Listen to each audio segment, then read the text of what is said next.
How to become a better visual storyteller with your camera. Hi guys, today I took some time out to cycle all the way to Clifton Suspension Bridge. It's right behind me.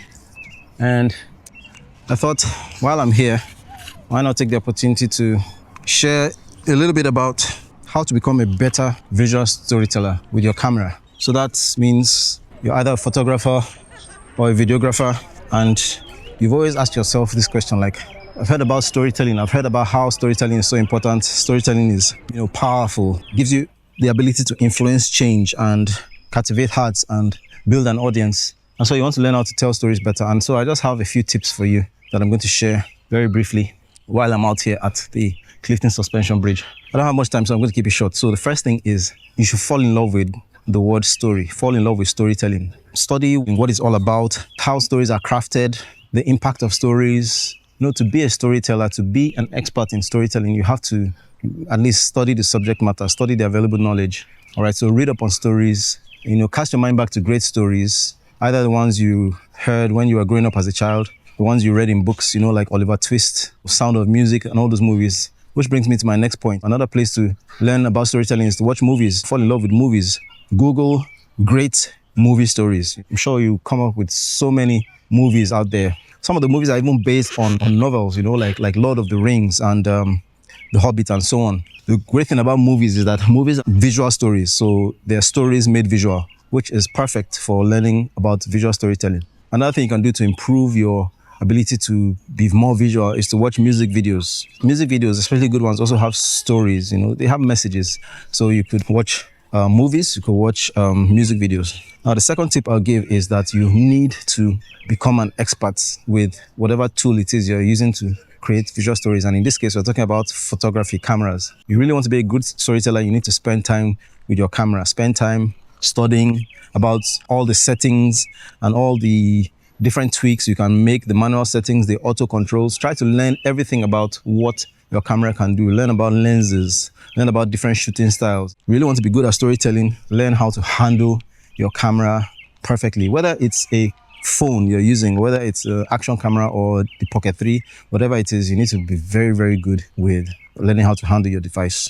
I have with me the KF Concept wide lens. Like I've been talking about, get to know your gear and get to know the tools you need to tell better stories, right? So right now I'm at a cultural tourist site, I would call it. I'm right at the foot of the Clifton Suspension Bridge. Now, it's a wide view kind of scenario. So you need to be able to have something that allows you to shoot wide. And that's why I have a lens like this. Just to reiterate the point I was making about knowing your lens, knowing your gear, and knowing the kind of tools you need to tell better stories. Now that I'm here and I want to show you a picture of where I am, a wide angle view would be very useful. And that's why I have this. So I'm going to put this right on and you see the difference.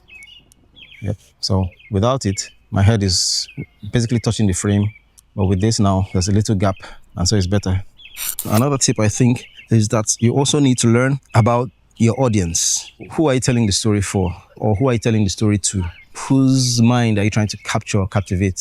For a photographer, for instance, and you are going to take pictures of an event and you want to take stories of that event, you need to study about the events. You need to study about the people who will possibly be interested in the photos from that event.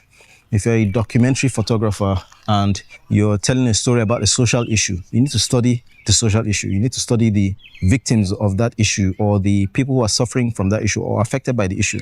You need to study the stakeholders, the people who are interested or invested in that issue. So if you're telling a story about water and sanitation in a particular community, you need to study that community, learn about the people in that community, study their demographics, the age, sex, occupation, and all of those things. Because having that connection with your audience will help you to know the right kind of visuals to use, the right kind of words to use, the right kind of tools to use to capture your story. Because it's from that point that you're going to move to the next point, which is to learn how to evoke emotions. Until you know your audience, until you know the people who are going to be listening to your story or watching your story, there's no way you can really take pictures that evoke their emotions. If you're doing a story about someone's birthday party, maybe you're asked to take pictures at a wedding or a birthday party, take time to study the clients, learn about them if there's any available information. And one of the best ways to do that is to have a one-on-one with them and sit down and talk to them, because it's from knowing them that you can know the kind of pictures that would cause them to smile. So if, for instance, your client's favorite person in the whole world is her father, and at her wedding,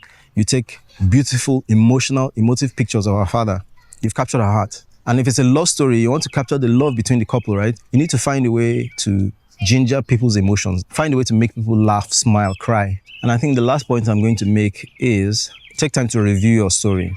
Take time to review whatever it is you've captured and ask yourself questions like this. What kind of messages, or what is the main message or the main learning from this story? Or what is the main emotion that this collection of pictures is going to elicit?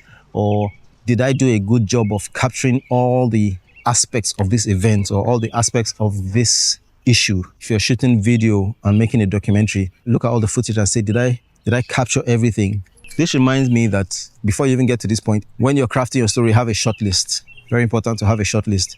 So now you have your story, you know the message you want to pass across, you know the kind of emotions you want to elicit. Then you should be able to, before you even set out to go and start shooting, you should be able to get a list, a pen and paper, and start writing a list of shots. So good example is like in wedding photography or wedding videography. You need to have a short list of the different moments that you know you have to capture to be able to tell the story perfectly. So like when the groom first sees the bride, when she's presented to him at the ceremony, or when they exchange rings, or when they're saying their vows to each other and their voices are breaking up, they're about to cry. Those kind of moments are things that should be on your short list. Or if you're taking photos of a social issue, maybe like lack of water in a particular village, you need to have a short list of like a young girl waking up in the morning, walking all the way to the well or to the borehole, fetching. You need to show the struggle or the stress on her face as she's lifting up the bucket to her head. Have that list of shots in your head that you're going to use to capture as a photo or a video. So that's it, guys. Like I said, I'm going to keep it short. I've been able to share with you a few tips. There are so many when it comes to storytelling, visual storytelling. But these are a few tips that I think will help you if you're asking a question of how can I become a better visual storyteller? How can I tell better stories with my camera? Whether it's a phone, an action camera, or a DSLR, whatever it is. You want to be able to tell better visual stories, then watch the video again. Let me know in the comment section what you think about the tips, and if you have any additional tips or suggestions, which I know, of course, like I said, there are many. Please be sure to drop in the comments. Share this video with somebody who you know is trying to build themselves as storytellers. And thanks for watching, guys. I'll see you in the next video. There's some construction going on here, or maintenance rather. So to be honest, the bridge is not looking as fine and as sexy as first time I came here a while ago. I came all the way from down there. I rode up the hill up to this place. I'm going to post a video of that particular cycle, that particular trip, cycling up this hill and all the way down here on my other channel. If you don't know, I have another channel, then I'll put the link in the description so you can go check it out. There I post basically cycling content because I cycle and I always capture videos and pictures when I'm cycling. So I don't want to share all of that stuff on this channel because to confuse you guys. Today I'm talking about gear, tomorrow I'm talking about cycling. No, that doesn't make sense. So I have another channel for my cycling stuff, my cycling stories. Be sure to check that out. But you know, just showing you some behind the scenes while I'm here. All right, time to head home.